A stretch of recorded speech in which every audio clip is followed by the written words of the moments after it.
Echo in positie. Leidseplein links op 10 uur. Ja, alsjeblieft. Delta positie.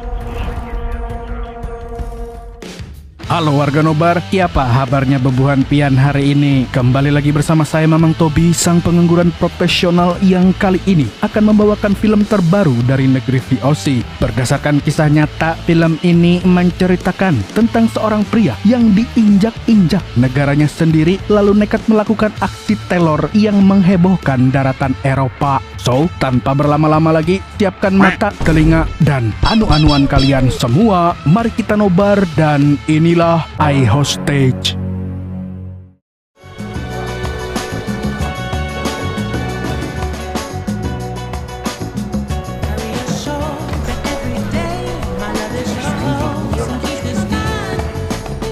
Film dimulai dengan memperlihatkan kota Amsterdam yang damai. Kemudian kita diperkenalkan dengan Ilian Petrov, seorang warga negara Bulgaria yang sedang melakukan perjalanan dinas ke Belanda. Dan sepertinya dia sudah sering mengunjungi negara itu, bahkan resepsionis hotel pun mengenali wajahnya. Di kamar hotel, Petrov langsung minum obat karena dia punya penyakit jantung yang cukup parah. Lalu setelah itu, sebagaimana suami yang baik, dia memberi kabar kepada istrinya bahwa dia sudah sampai dengan selamat. Tapi di hari pertamanya itu, dia cukup sial karena AirPods mahalnya tertinggal di kereta, dan entah kenapa dia merasakan firasat yang buruk. Да. Що не си купуваш нови, бебче? Все пак ще си там известно време. Ядосвам се за слушалките си. Karena suaminya terdengar kesal, sang istri pun menyarankan agar Petrov membeli AirPods yang baru. Apalagi dia membutuhkannya untuk meeting dan urusan pekerjaan lainnya. Tanpa berlama-lama, Petrov pun mengunjungi Apple Store terdekat untuk membeli AirPods keluaran terbaru. Dan saat dia masuk toko, sedang ramai-ramainya. Tapi hal ini tidak heran, karena di Belanda lebih banyak orang mampunya daripada orang kismin. Jadi tempat seperti ini pun pasti ramai pengunjung. Tapi di balik keramaian itu ada sebuah truk makanan yang parkir di depan toko. Kemudian seorang pria yang sangat mencurigakan keluar dari sana. Pria itu lalu masuk ke dalam toko dan tidak berbicara sepatah kata pun meski sudah disapa oleh pegawai toko. Dan dengan mencurigakan, dia mengambil sesuatu dari ranselnya dan tiba-tiba Iedereen op de grond. Niemand gaat naar buiten. Iedereen op de grond. Kom op. Iedereen blijft liggen. Binnen blijven. Op de grond liggen. Allemaal op de grond. Sontak Petrov dan semua pengunjung pun kalang kabut, dan tidak lama setelah itu dua orang polisi dikejutkan dengan suara tembakan dan jeritan para pengunjung. Sementara itu seorang pegawai toko yang bernama Mingus berusaha mencari tempat persembunyian untuk para pengunjung yang terjebak di dalam. Sedangkan dua polisi tadi langsung mengamankan warga sekitar dan melapor ke kantor pusat.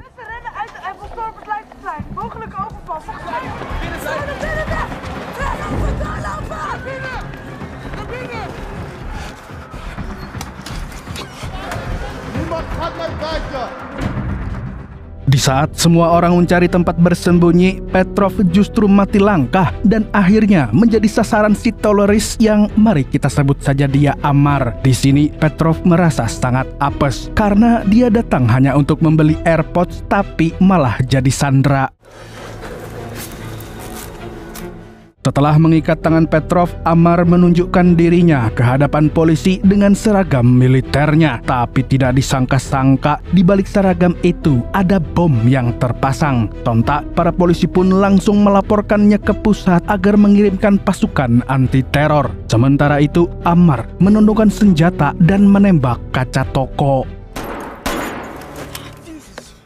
Rupanya Ammar melakukan itu untuk mengetes keamanan Apple Store, dan ternyata toko itu memang dilengkapi kaca anti peluru yang tidak mudah untuk ditembus. Di lain pihak, kantor pusat langsung menghubungi anggota tim lapangan terbaiknya, dan salah satu dari mereka adalah Letnan Winston yang sedang liburan bersama keluarga. Namun karena mendapat panggilan darurat, dia pun terpaksa harus pergi meninggalkan anak dan istrinya. Beri.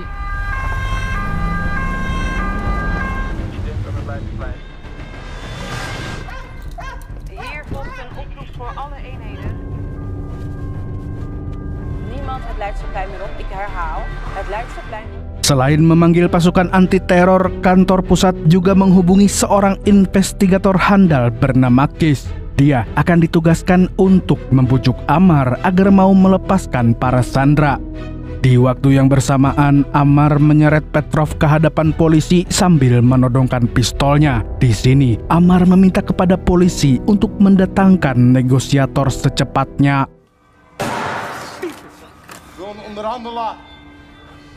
Ik wil praten. Tapi karena polisi tidak kunjung membawa negosiator, Amar pun nekat menelpon kantor pusat. Dia mengancam akan menghabisi Petrov jika polisi kerjanya lelet kayak di Konoha. Intinya, dia hanya mau bicara kalau ada negosiator.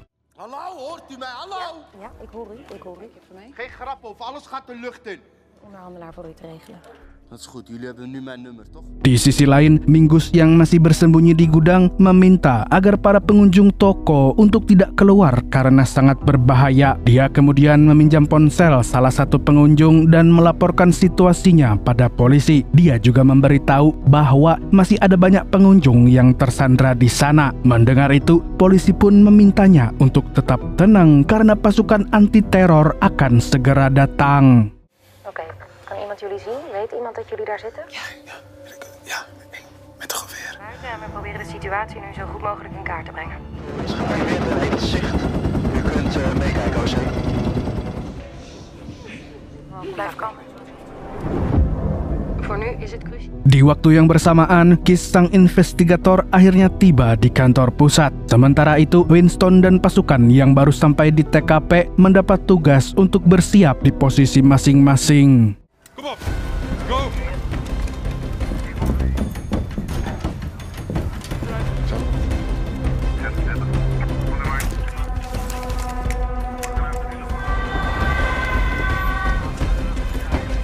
Echo in positie. Leidseplein links op 10 uur. Ja, alsjeblieft. Bel naar positie.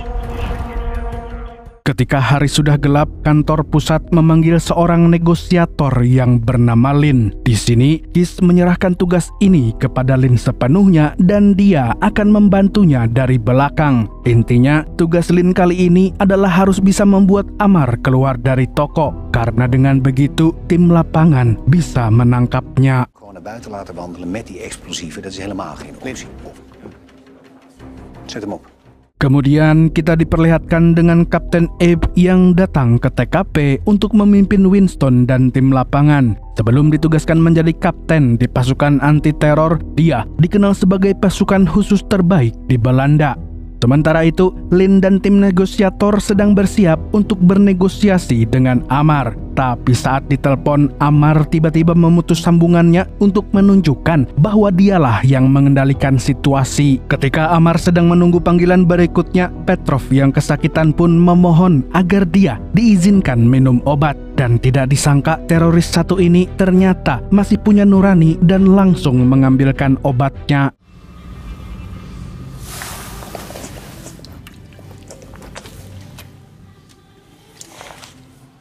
Tidak hanya itu, Amar juga mengganti pengikat tangan Petrov dengan tali karena dia mengeluh kesakitan. Setelahnya, Amar menghubungi Lin untuk memulai negosiasi. Di sini, Lin memperkenalkan diri agar Amar mau memberitahu identitasnya. Akan tetapi, pria sangar ini tidak mudah tergocek dan tanpa banyak basa-basi lagi, dia langsung meminta uang sebanyak 200 juta bitcoin.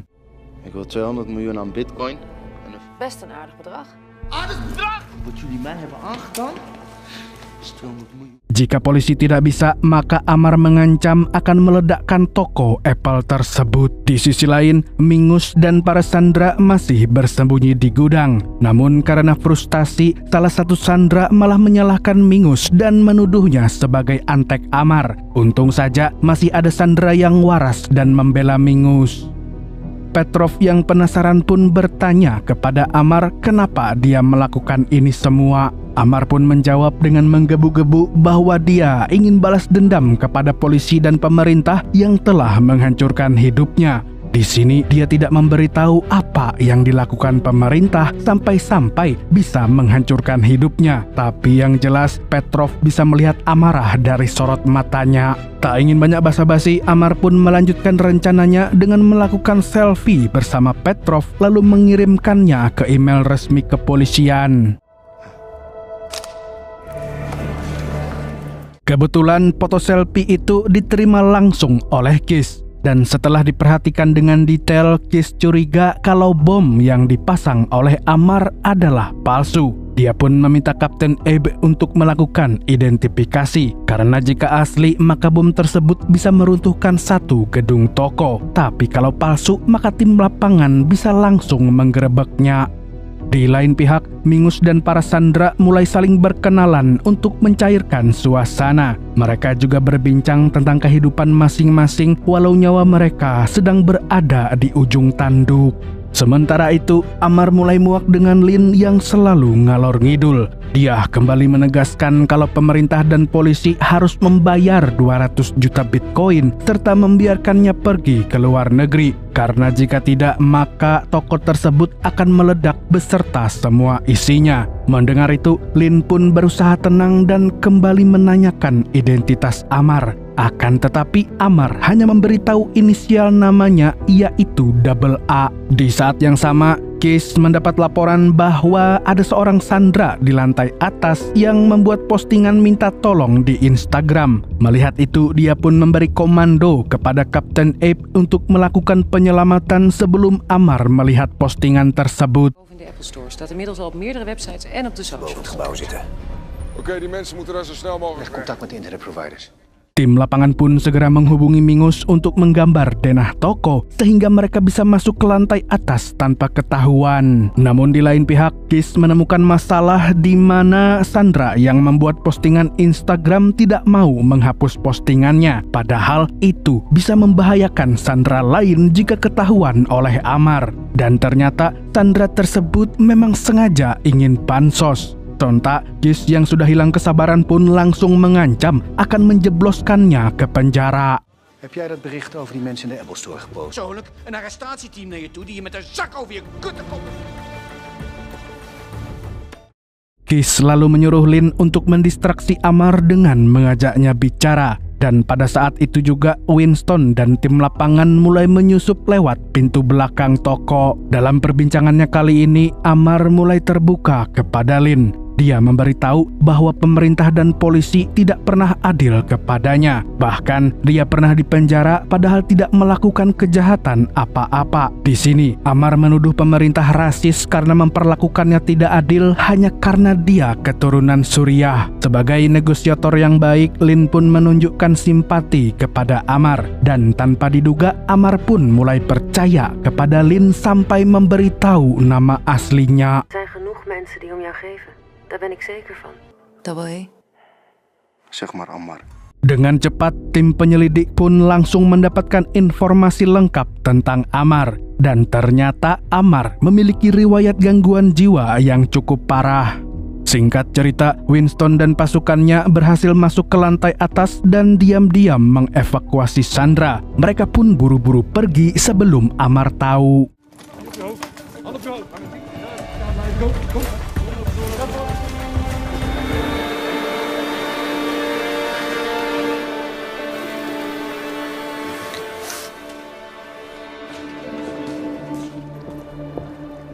Berkat kemampuan Lin mendistraksi Amar, akhirnya Winston dan pasukannya berhasil mengevakuasi Sandra dengan aman. Sekarang yang tersisa di dalam adalah Petrov, Mingus, dan 3 sandera lainnya. Tidak lama kemudian, istri Petrov menelpon dan Amar memperbolehkannya untuk bicara. Akan tetapi, Petrov memilih diam karena dia tidak ingin istrinya khawatir.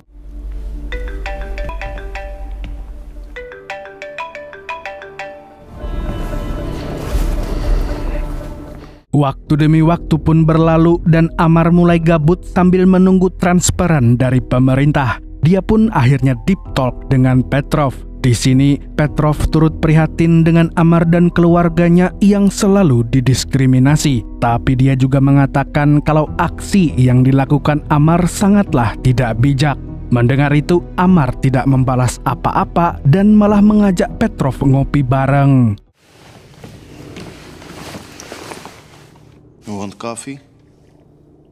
Di saat Amar sedang menyeduh kopi, Mingus tampak panik karena ada salah satu sandera yang sakit. Dia pun memberitahu tim lapangan untuk memanggilkan dokter. Tapi karena dokter tidak bisa masuk, akhirnya dia mendiagnosa penyakitnya lewat telepon. Sementara itu, Lin kembali mengalihkan perhatian Amar agar Mingus tidak ketahuan. Ja, het blijft gelijk. Oké. Di waktu yang bersamaan, salah satu sniper tidak sengaja membidik Amar dengan laser. Sontak, Amar pun langsung menggila dan mengancam akan menghabisi Petrov. Di sini, Lin berusaha menenangkannya, tapi Amar tidak mau mendengarkan. Dia sudah tidak percaya lagi dengan Lin dan ingin ganti negosiator. Fuck you. Ik wil man als onderhandelaar. Ik wil zakelijk. Mendengar itu, Lin dan tim negosiasi pun kebingungan. Mereka benar-benar tidak bisa menebak isi pikiran Amar. Apalagi dia memiliki riwayat sakit jiwa dan pernah masuk RSJ Sambang Lehum. Kalau tidak ditangani dengan benar, Amar bisa membahayakan nyawa semua orang di sana. Oleh karena itu, salah satu rekan Lin memintanya untuk mengganti negosiator sesuai keinginan Amar. Tapi Lin merasa bahwa dia masih bisa membujuknya. En dat is ook meteen de reden dat hij jou niet meer wil. Een half uur. Dat ik niet zou overleven. Pada akhirnya, rekan Lin mengambil alih negosiasi. Namun bukannya membaik, Amar malah semakin murka karena uangnya masih belum ditransfer. Dia pun langsung menghitung mundur dan siap meledakkan bom. Mendengar itu, para negosiator pun mencoba mengalihkan perhatiannya. We zijn druk voor je bezig, echt waar, wat ik zei. Je wil een auto op de vlucht hebben. Wat voor type auto? Di sini, para negosiator bertanya mobil apa yang diinginkan Amar untuk kabur. Dan Amar pun mengatakan kalau dia ingin kabur dengan limosin warna hitam. Sementara itu, setelah Amar mengajukan permintaan, Petrov tiba-tiba marah karena dia sedang dehidrasi dan butuh air minum. Tapi bukannya dikasih aqua, dia malah ditawari Red Bull yang tidak baik untuk jantungnya. Вместо вода искаш шибана ли? Just shoot me. Setelah mempertimbangkannya, Amar pun meminta air minum kepada polisi karena dia tidak ingin ada yang mati sebelum permintaannya dikabulkan. Polisi pun mengirimkan air menggunakan robot agar tidak ada kontak langsung dengan Amar. Namun dari sisi yang lain, Winston dan para sniper sudah siap untuk meringkusnya. Lalu ketika hendak mengambil air minumnya, Petrov melihat sebuah celah dan tanpa pikir panjang, dia pun langsung melarikan diri.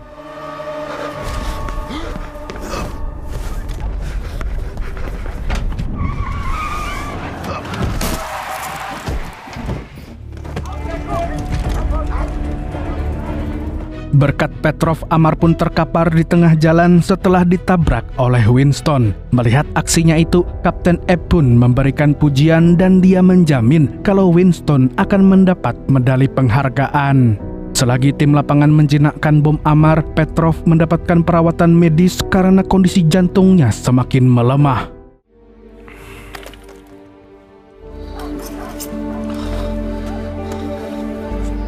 Setelah itu, Winston menenangkan Petrov yang mengalami trauma. Dan agar kondisinya membaik, dia pun membawanya ke kantor polisi terdekat untuk beristirahat. Di waktu yang bersamaan, tim penjinak bom sudah mempersiapkan peralatan untuk melepas peledak di tubuh Amar. Sedangkan tim yang lain mulai mengevakuasi Mingus dan semua sandera yang tersisa. Niet nodig. Heeft u pijn? Deze kant op. Geloof u? Goed.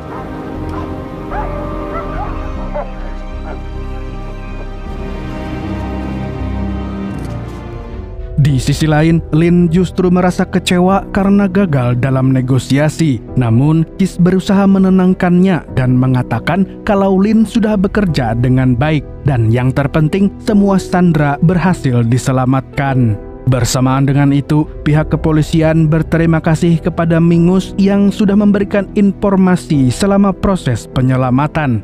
dan setelahnya kepolisian pun mengantarkannya pulang. Namun seketika Mingus tiba-tiba menangis haru karena dia masih selamat.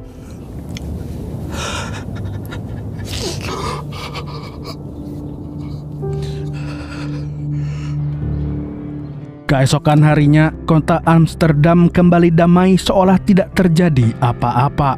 Di lain pihak, Winston pulang menemui istri yang sudah menunggunya dengan risau. Sedangkan Petrov diantarkan ke hotel setelah semuanya selesai. Di kamarnya, Petrov masih mengalami trauma berat karena dia berhadapan langsung dengan Amar. Dan untuk menenangkan diri, dia pun mendengarkan lagu menggunakan AirPods baru yang dia beli seharga nyawa.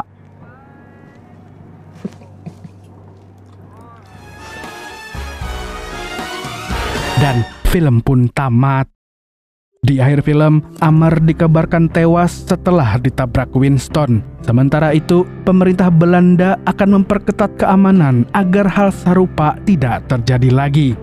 Dari film ini kita belajar bahwa diskriminasi dalam bentuk apapun harus dihapuskan. Selain itu, film ini juga menunjukkan kalau Apple memang selalu niat kalau bikin apa-apa. Bahkan tokonya pun punya kaca anti peluru militer. Jadi ingat, casing PC-nya bikinan Steve Jobs anti peluru.